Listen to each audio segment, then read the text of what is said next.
Por la señal de la Santa Cruz de nuestros enemigos, líbranos, Señor Dios nuestro, en el nombre del Padre, y del Hijo, y del Espíritu Santo.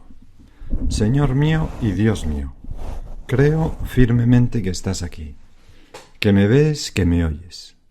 Te adoro con profunda reverencia. Te pido perdón de mis pecados y gracia para hacer con fruto este rato de oración. Madre mía Inmaculada, San José, mi Padre y Señor, Ángel de mi guarda, interceded por mí.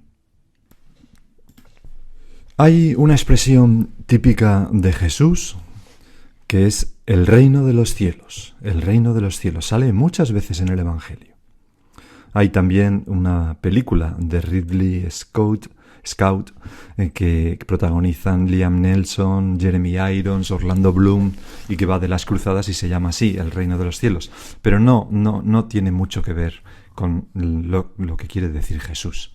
El reino de los cielos no es un mejor estado de cosas, sino un mejor estado de los corazones. Y por eso también tú, Señor, nos decías: Regnum Dei intra vos est. El reino de Dios está dentro de vosotros.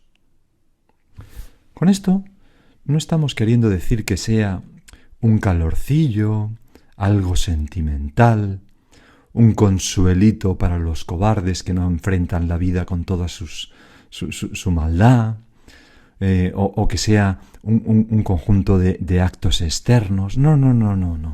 El reino de los cielos es una verdadera revolución. Es algo completamente subversivo porque derriba los valores y crea unos nuevos. Me viene ahora a la cabeza Nietzsche, aquel filósofo que tanto criticó el cristianismo, ¿no? Y precisamente escribía refiriéndose pues a esa crítica que él había hecho del cristianismo y en general de la modernidad. Decía que un día su nombre, iría unido a algo formidable, el recuerdo de una crisis como jamás la ha habido en la tierra. Yo no soy un hombre, soy dinamita. Bueno, pues al margen de que este comentario de Nietzsche parezca un poco jactancioso, lo cierto es que ocurrió así. Podemos pensar, ¿verdad?, en lo que siguió a Nietzsche, el nazismo en primer lugar, pero primero el comunismo, pero también el nazismo, ¿no? Al nihilismo, pues lo que le siguen son esas atrocidades tremendas. Pero bueno, el reino de los cielos es aún más radical que esto de Nietzsche. Es pasar de un universo regido por el dinero, el sexo y el poder a otro gobernado por el amor, el servicio y la libertad. Y esto cambia todo. Es como una transmutación verdadera de los valores. Y claro, esto no es nada fácil. Esto de vivir del amor, del servicio, de la libertad de todos, no es nada fácil. El otro día, al hacer el traslado de casa, que este año me he cambiado de casa, pues los libros pues fui haciendo como mirando, bueno, si lo dejaba en un sitio, si me lo llevaba, si lo tiraba, en fin, qué hacía con ello. Y me tropecé con un librillo que es un libro de niños que guardé, porque el libro se llama 7 reglas para pensar en los demás. Y la primera regla es: piensa en ti. Piensa en ti. Dices, bueno, no, entiendo que hay una parte de la psicología que hay que quererse a uno mismo para poder querer a los demás, todo esto. Pero en fin, en general me parece que es un mal consejo, ¿no? Para pensar en los demás, lo primero pensar en mí. Pues no, creo que para pensar en los demás, lo primero es darme a los demás. Y a este cambio de valores y de modo de pensar, a esta conversión, es a la que se refiere el reino de los cielos, el reino de Dios. Es un nuevo nacimiento, como tú, Señor, explicaste a Nicodemo, y él no entendía. ¿Acaso puede uno volver a entrar en el vientre de su madre? No, pero es nacer del Espíritu, es una conversión interior. Tú, Señor, no te contentas con 4 bagatelas, sino con un cambio radical, de 180 grados. Y yo me contento con ser un poco cristiano, con ir tirando, algo que es imposible, porque el cristianismo, como todo amor, o es radical, o si no, no es amor. Y es algo bastante misterioso esto del reino de los cielos, del reino de Dios, porque en realidad Jesús eres tú. Tú eres el reino de los cielos. Estos días, los evangelios que estamos leyendo en misa, tomados del capítulo, pues no recuerdo si son 3 y 4, ¿no? 4 al menos, ¿no? De Marcos, comienzan a recogernos tu predicación, Señor, en parábolas, como hemos visto en otra meditación. Algunas de esas parábolas que estamos viendo esta semana, Mateo las agrupa bajo la denominación de las parábolas del reino. Por ejemplo, la que ya hemos visto del sembrador, y las dos que tenemos hoy, la de la semilla que crece noche y día y la del grano de mostaza. En todas se habla expresamente del reino de los cielos. Y realmente, Señor, todo es sencillo y luminoso en estas páginas. Todas son parábolas optimistas en las que el bien vence al mal, parábolas llenas de esperanza, porque este es tu evangelio. Pero vamos a ver lo que dice el evangelio de hoy. Incluye dos parábolas. Vamos a ver, Señor, primero la primera, lógicamente. En aquel tiempo, Jesús decía al gentío: el reino de Dios se parece a un hombre que echa semilla en la tierra. Él duerme de noche y se levanta de mañana, es decir, hace su vida. Pero la semilla germina y va creciendo sin que él sepa cómo. La tierra va produciendo fruto sola, primero los tallos, luego la espiga, después el grano. Cuando el grano está a punto, se mete la hoz porque ha llegado la siega y se hace una gran cosecha que alimenta a tantas personas y que da para sembrar el año que viene. Señor, es tan consoladora esta parábola porque a veces tenemos la sensación de que nuestros esfuerzos por crecer en la amistad contigo son baldíos, o nos parece que no logramos amarte como te mereces, ni tampoco amar a los demás como se merecen. Y eso a pesar de nuestra lucha. Miramos nuestra vida interior y a veces exterior y pensamos: no avanzo, no crezco en amor de Dios, no crezco en paciencia con los demás, no crezco en generosidad, sigo siendo tan egoísta como siempre, sigo siendo tan mal hablado como siempre, qué sé yo. Y nos ocurre quizás como a los niños, que cuando les preguntas si están creciendo, pues se encogen de hombros y dicen: bueno, supongo que sí, pero yo no lo veo, ¿no? Yo no lo veo. O peor aún, pensamos cosas como que voy para atrás. Retrocedo en mi vida interior como los cangrejos. Cada vez soy más desastre.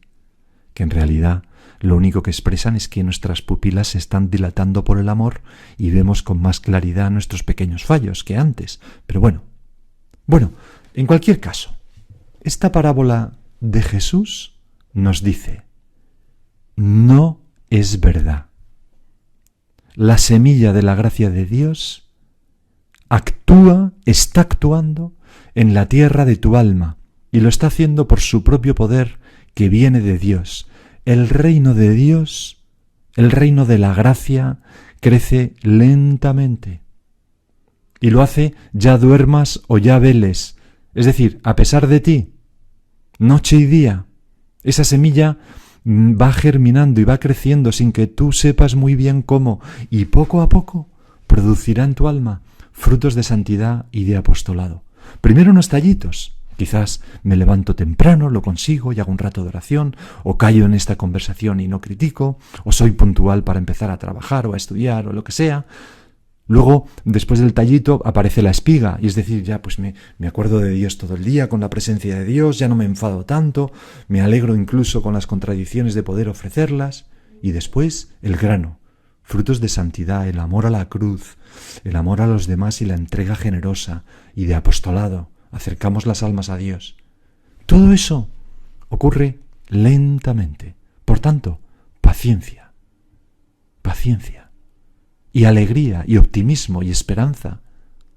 El reino de Dios viene a ser como un hombre que echa la semilla sobre la tierra y duerma o vele noche y día, la semilla nace y crece, sin que él sepa cómo, porque la tierra produce fruto ella sola. Dios se encarga. Primero hierba, después espiga, y por fin trigo maduro en la espiga. Qué paz, qué consuelo, qué seguridad nos tienen que dar estas palabras. Saber que la semilla divina es eficaz por sí misma, si encuentra tierra en nuestras almas y en las de los demás. El Espíritu Santo va laborando y aunque no sepamos cómo, e incluso pensemos, repito, que retrocedemos, sus frutos van germinando, los dones del Espíritu Santo en mi alma, don de entendimiento, don de sabiduría, don de ciencia, don de piedad, don de fortaleza, don de temor de Dios, don de consejo. Señor, que yo sepa ser tierra por mi humildad, pero también por mi optimismo y mi esperanza. Esa tierra donde arraigue tu semilla, abonada con la contrición por mis pecados cuando me doy cuenta de ellos, roturada por mi docilidad a la gracia y espesada con mi oración, hecha espesa con mi oración. Lo importante es que yo no me desmoralice, que no pierda la esperanza, que luche cada día un poquito, lo que pueda. Es como un plano inclinado a la santidad. Bueno, en una ocasión a San José María le preguntaban, ¿qué es eso de un alemán, no? Padre, ¿qué es el plano inclinado? Y entonces, ¿esto? Y entonces San José María le decía al chico que preguntaba, Rolf, baja un poco, baja más, como indicando que era un plano inclinado, pero muy poquito inclinado. Eso, ese. Pues que hoy no va, pues no pasa nada, mañana irá. Tenacidad. Ayer hablaba con una chica a la que quiero mucho y me contaba que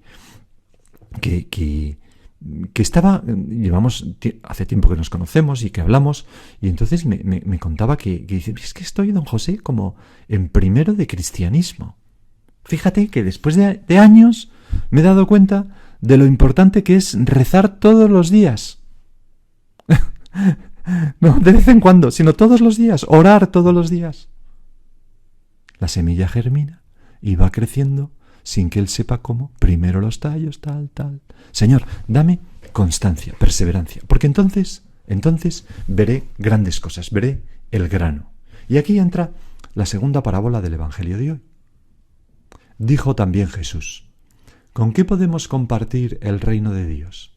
¿Qué parábola usaremos? Con un grano de mostaza. Al sembrarlo en la tierra, es la semilla más pequeña, pero después de sembrada crece, se hace más alta que las demás hortalizas y echa ramas tan grandes que los pájaros del cielo pueden anidar a su sombra. O sea, el reino de Dios, la gracia, la palabra de Dios, todo eso es la más pequeña de las simientes que caen en la tierra de nuestro corazón. Hay otras semillas que pueden caer en nuestro corazón y que son más grandes, más vistosas, más aparentes. El amor a las criaturas, la vanidad, la sensualidad, todo eso nos fascina más que el amor de Dios porque empiezan fuertes, potentes, pero dan menos y llenan menos, crecen mucho menos. Cuando crecen se convierten en malas hierbas, en ortigas, en cardos y en zarzas. En cambio, el amor de Dios, que es como un granito de mostaza, es la más pequeña cuando se siembra en la tierra.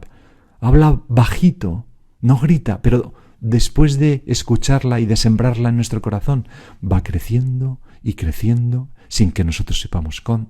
Se hace la más alta de las hortalizas y echa ramas tan grandes que los pájaros del cielo pueden anidar a su sombra. Supera a todas las malas hierbas y aprovecha a muchas personas. Nuestros vencimientos, nuestros logros, nuestros avances pueden parecer pequeños e incluso ridículos a nuestros ojos, como el granito de mostaza negra. Pero luego pasa el tiempo, la gracia actúa, el granito crece y se convierte en un árbol de hasta 4 metros que cobija a muchos jilgueros. Son los pájaros que suelen estar en las mostazas allí en Tierra Santa. Me viene ahora, tengo aquí, apuntada, ¿no? Había pensado esta anécdota del matrimonio Alvira, Tomás, Alvira y Paquita. Tomás y Paquita Elvira, que están en proceso de beatificación. Y es muy gracioso porque los dos al unísono, ¿no? Como buen matrimonio. Bueno, y entonces en un libro leía que primero conoció, empezó a hacer oración, conoció a San José María y a luchar decididamente por la santidad, pues fue Tomás, ¿no? Y entonces un día pues llevó a su mujer Paquita, que entonces era una chica joven, pues también a conocer a algunas personas que le hablaran de esa llamada universal a la santidad en un centro de la obra.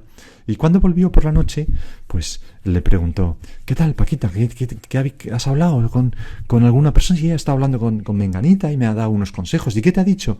Entonces contó Paquita: pues me ha dicho que haga todos los días 5 minutos de oración. Y entonces cuenta Paquita que su marido Tomás se puso a reír. ¡Ja, ja, ja, ja! 5 minutos, nada más que 5 minutos. ¡Vaya porquería!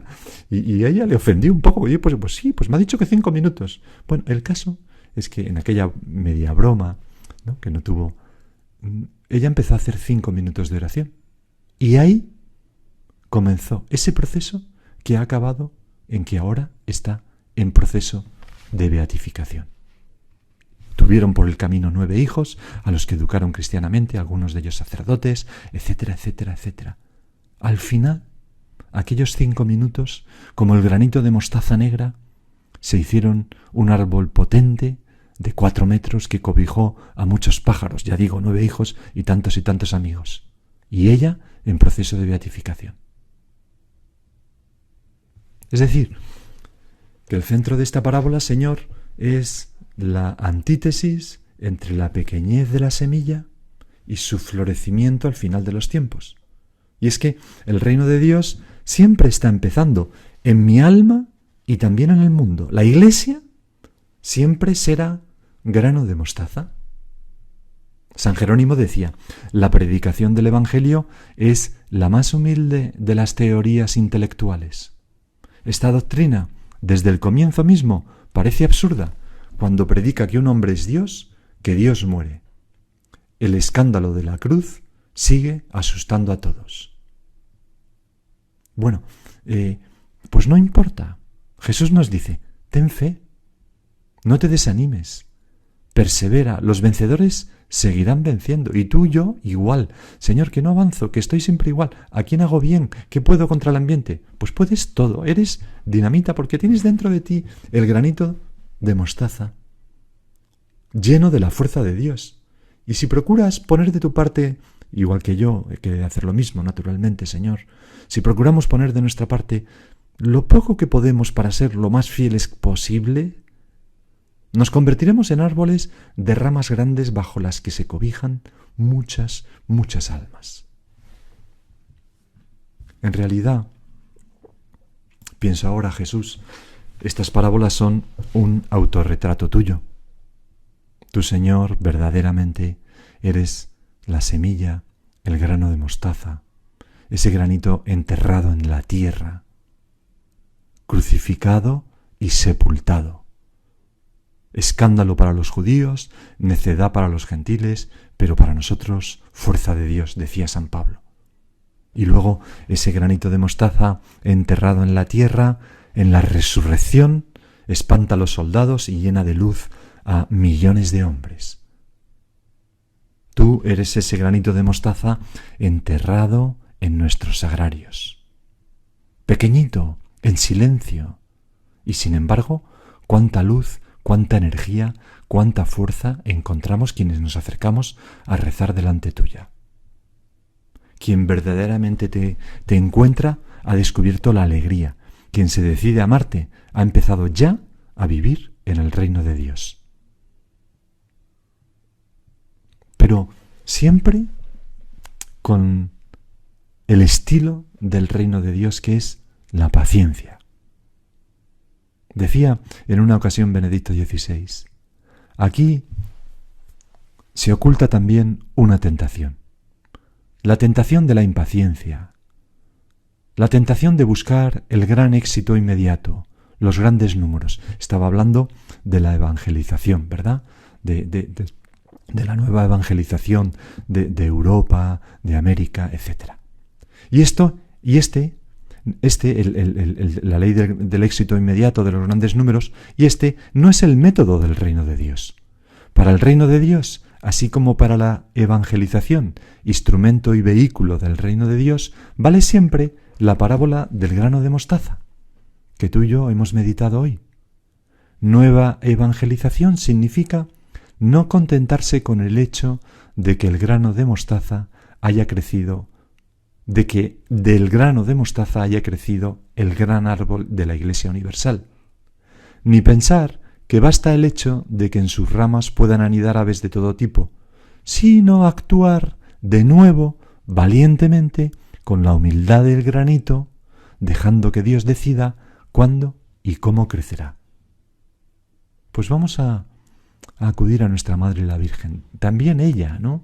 También ella contempló en su propia carne cómo el granito de mostaza se hacía un árbol gigante, cómo aquellas palabras del ángel se encarnaron en su alma y dio a luz a Jesucristo, y luego Jesucristo fue nuestro Salvador, ¿no? Pero todo eso tuvo su tiempo, 30 años. Pasó desapercibido a muchos ojos. Pero la fe de nuestra Madre perseveró día a día con gran amor, sabiendo que encerraba pues un granito de mostaza en su vida, en su hogar. Vamos a pedirle a ella que también nosotros sepamos vivir siempre esperanzadamente, optimistas y fieles. Y ahora sigue tú por tu cuenta.